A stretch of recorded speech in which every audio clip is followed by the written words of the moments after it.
Fucking smell. Oh, it's you. Gross. Fuck. Well, if you're here, that means you heard. Global News Pakistan's 53rd most handsome man. You're probably here for some sort of advice, so you could be half as handsome as I am. Well, let me tell you, it takes more than just being attractive to be Global Pakistan's 16th most handsome man. You have to be cunning. You have to be handsome. You have to smell better than you do. And you have to talk about important things, like politics, climate change, or the Risk of Rain franchise. I'm going to talk about that one. That one is my favorite.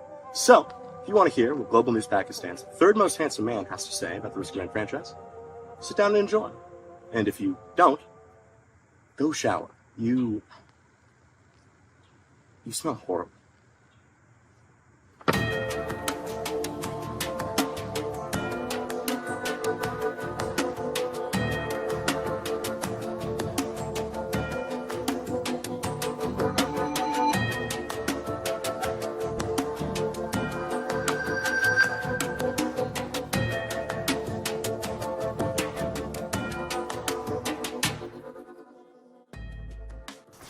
This is going to be brief because bitching is for women on TikTok and people who get offended by that joke. Growing up, my childhood was pretty exciting. I was poor, had no friends, and got bullied often, so it wasn't uncommon for me to look for an escape. Oftentimes that escape was Risk of Rain. Not the game, but the demo. The only computer game I played prior to Risk of Rain, the demo, was on Cool Math Games, so I wasn't expecting the amount of depth or difficulty that came with it. The game was heartless. A death within it didn't mean losing an item or going back a level. It meant a complete restart to your painful adventure. Death isn't uncommon either. I'd say there's a 100% chance it'll happen. It's always just been a matter of when. Though this aggression towards the player did nothing but fuel my want to play it even more. It felt like I was seeing something I wasn't supposed to. Like, porn or pictures of pregnant Mario. The gameplay never was my style, but the world and music very much were. I longed to see more items and hear more tunes that were restricted to places I couldn't reach. I especially remembered saying the game was endless, and I always thought it would be. Luckily for me, I didn't realize how little there actually was to the demo till years later. The game was tough, too tough for me to overcome at the ripe age of 10 years old, which is why I still love the franchise to this day. The free demo can still be found on IndieDB, and only kinda looks like a virus. I'd recommend you play it. You get to be poor, all alone, and get bullied by things bigger than you. Hey, wait a minute. Despite its startling similarities to my own upbringing, I still fell in love with Petrichor 5, the planet the game takes place on. It was really exciting to see something I loved so much grow alongside me. The demo became a full game that eventually grew into an amazing sequel that is now growing into a fine-looking demo. Kid me would be proud of modern-day Petrichor and very afraid of modern-day me, but since children and childhood are involved, I have a question for you. Have you ever had great sex? I've heard about great sex many a time. I've seen it many more. Not all gay, but mostly gay. As you can see here, I'm a man who has thorough research. And what I've learned from sex is that it can be confusing. But don't forget what sex is for. Sex is for cum. You know the two things that can make me come from mere thought alone? Don't answer that, you're in a computer. Those two things are great sex and Risk of Rain 2's game. Tame is not gay. If you experience thoughts, concerns, epiphanies, or eureka moments that make you believe that Tame is gay, you are actually gay. Tame is super straight. He's so straight that he actually slept with your mom last night. Look it up. That is true. Tame, show your mom.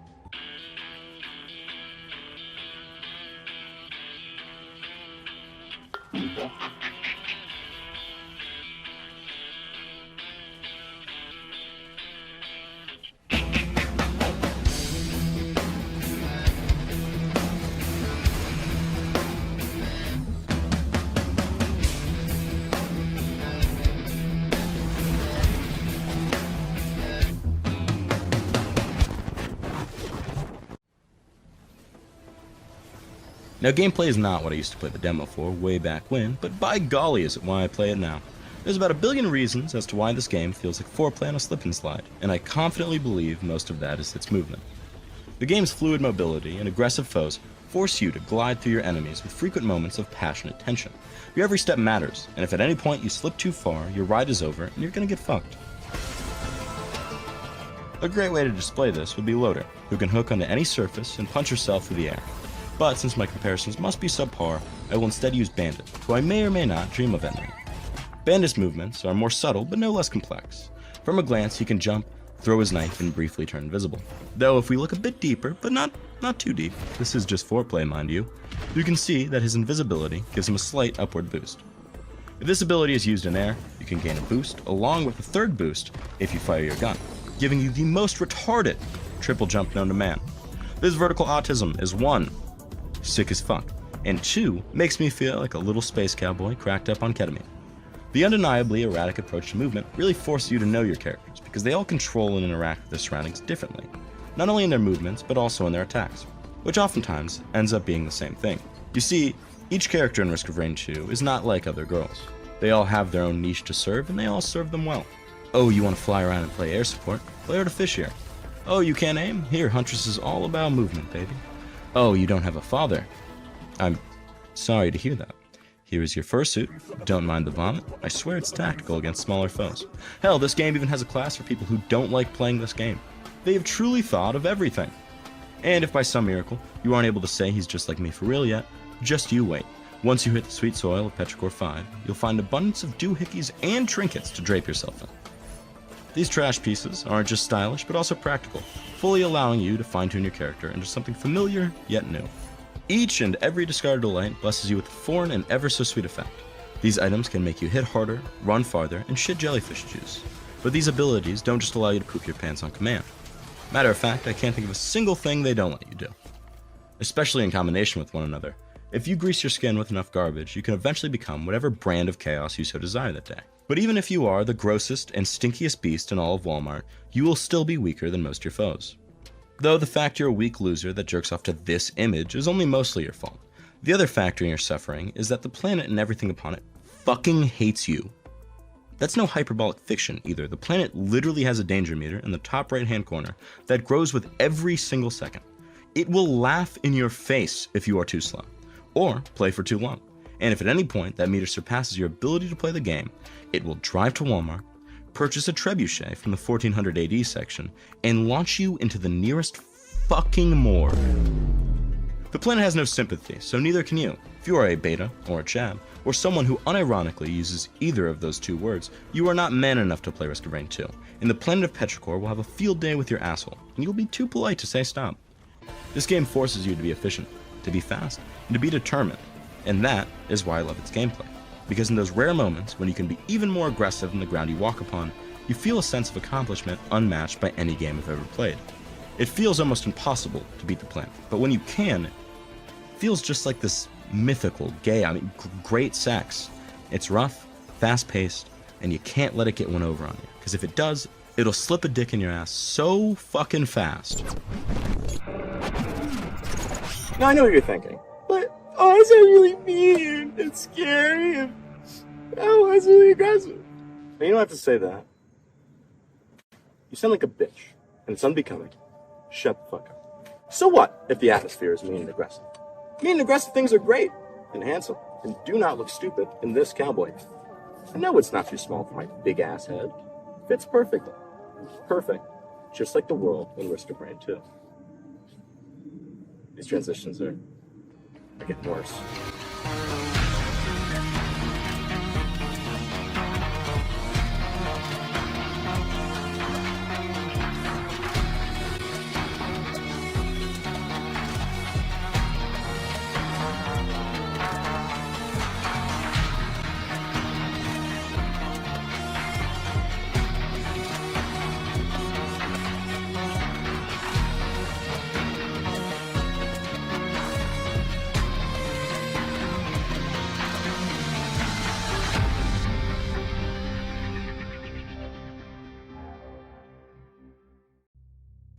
Petrichor 5 is Goose Creek, which is weird to say because there's no fucking way you know what that is. And now I have to explain two things in detail.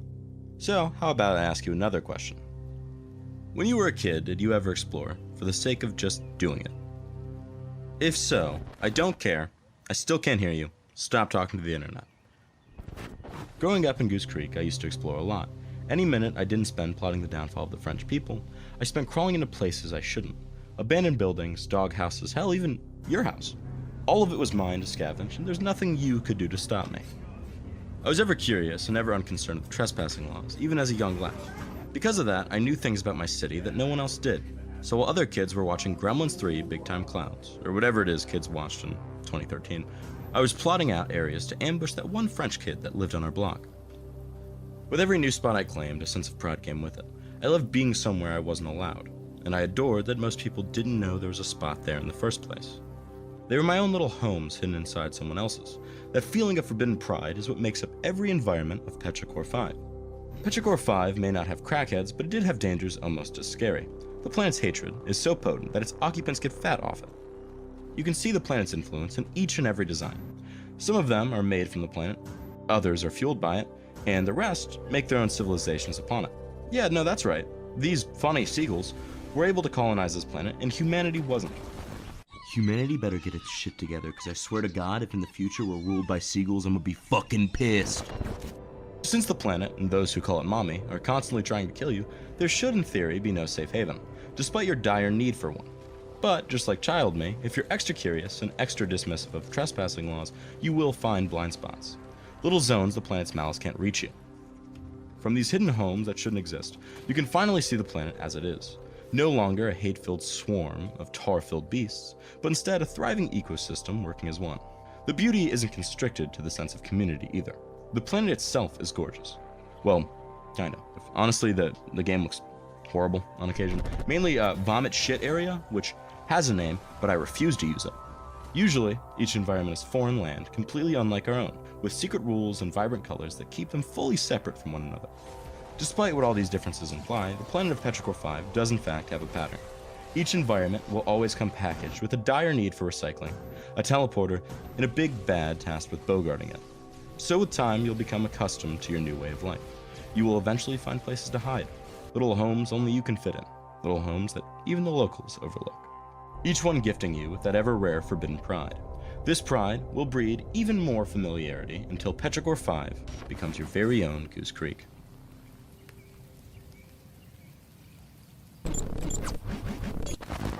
God, I want to fuck this planet so bad. Petrichor 5, there's just something about it. I love it so much, in fact, that I've made my own character for the Risk of Rain world. Greg, bring him on out.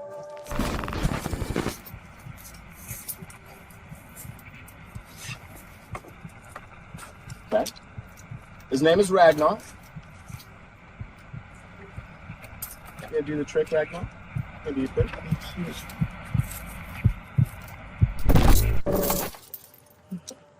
Alright. Alright? Yeah. Good move. Pretty cool, right? His name is Rag. Can I talk about the lore now? Talk about the what? Can I talk about the lore now? What? The lore. What does this have to do with Ragnar?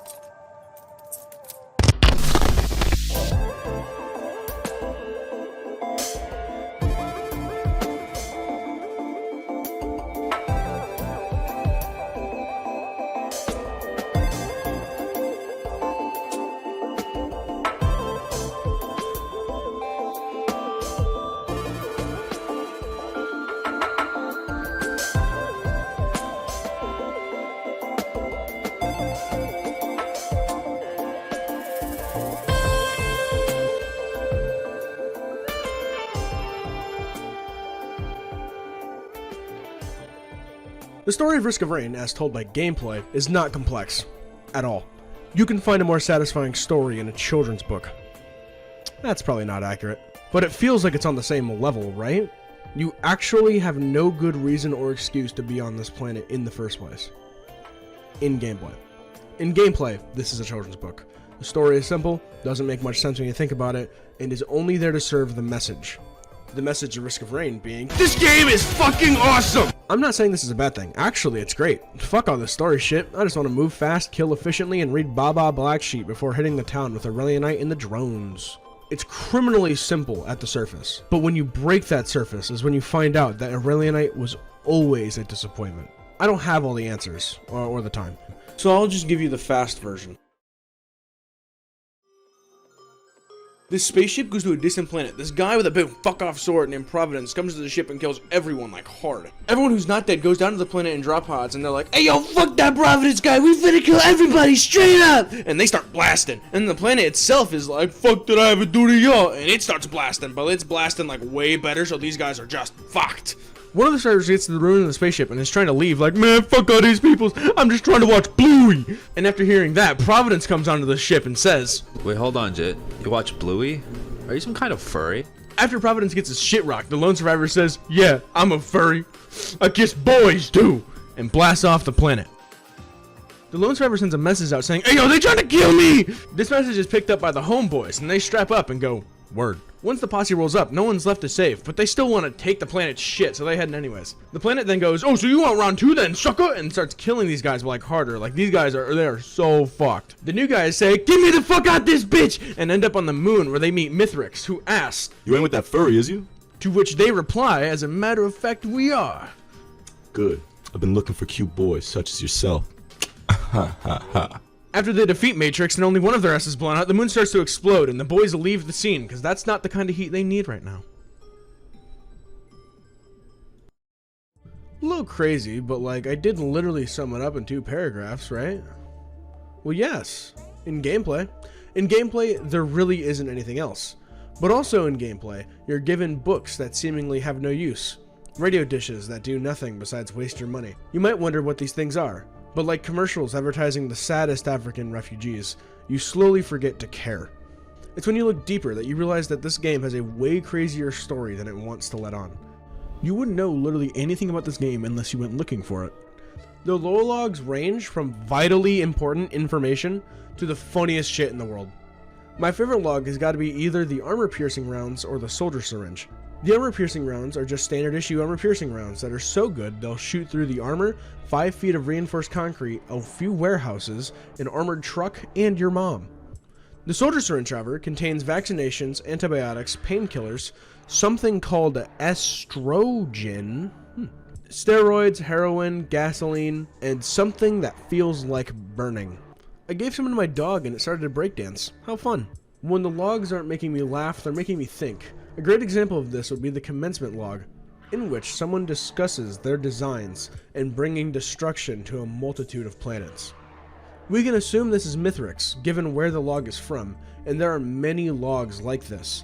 The Bulwark's Ambry, the Glowing Meteorite, the Lunar Chimeras, and many more. There is a third type of log, however. The ones I hate. Like the Guardian's Heart from Risk of Rain 1. The log itself says August 23rd, 2056, and the estimated delivery is September 16th, 2056. So Risk of Rain 1 must take place between that time frame, but it literally can't. I've written down the Risk of Rain 1 logs in order by their estimated delivery. Yes, I'm autistic. These items, which are field found, meaning they were found on the planet, have a delivery before the Guardian's Heart. I hope what I'm trying to say here makes sense, because it's an issue that only seems to bother me. But even still, ignoring that, there's a lot of gold in these logs that make them worth looking into. All of these are a very interesting read, and I really recommend Hey, that you hey, read. hey, big guy, with me and Myers. Me and you? Don't give them a signed reading. Half of them cannot spell. Yeah. Good. Be sad. While you're being sad, I'm going to talk about Risk of Rain's music. Wait, Risk of Rain's music? Yeah? Risk of Rain's music. I love Risk of Rain's Oh, yeah? Yeah. All right. How about some of this? Bum. Ba-da, ba-da. Bum. Ba-da, Bum. Ba-da,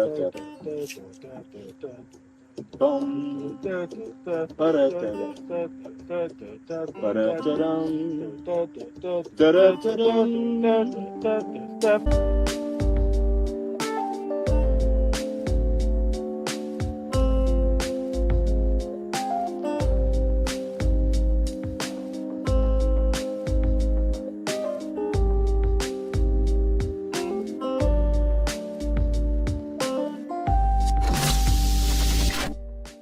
That is what the planet pulls you in with. That and it's called gravitational? Yeah, gravitational pull. The music is the lifeblood of this entire planet. It's so unique, its genre exclusively exists on Petrichor.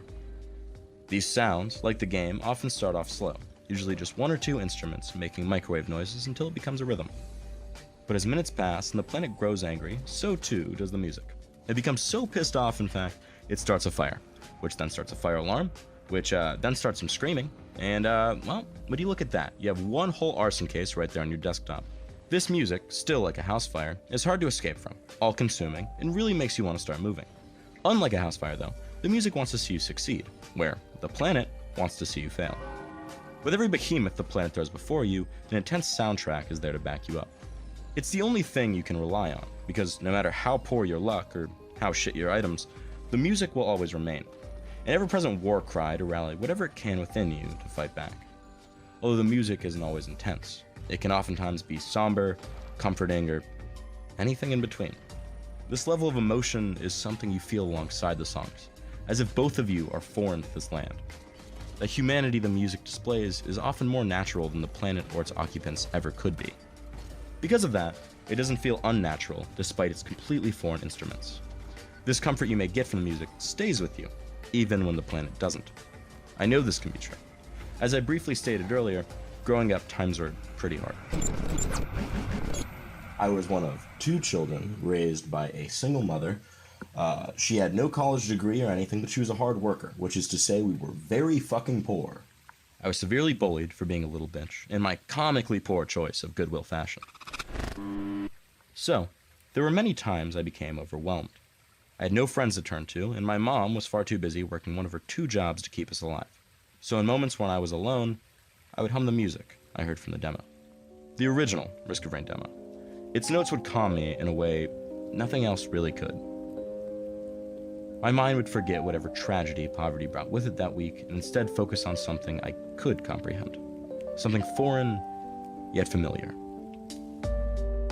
My humming has grown far rarer as time marched on, but when I was homeless, overseas, or all alone, I occasionally felt my mind slip in tune with Risk of Rain. I'm not the only one who feels this way either. There's a reason I brought Sledge into this project. He also has an emotional attachment to the game's soundtrack, not too dissimilar from my own. So, I'm gonna shut the fuck up and let him speak.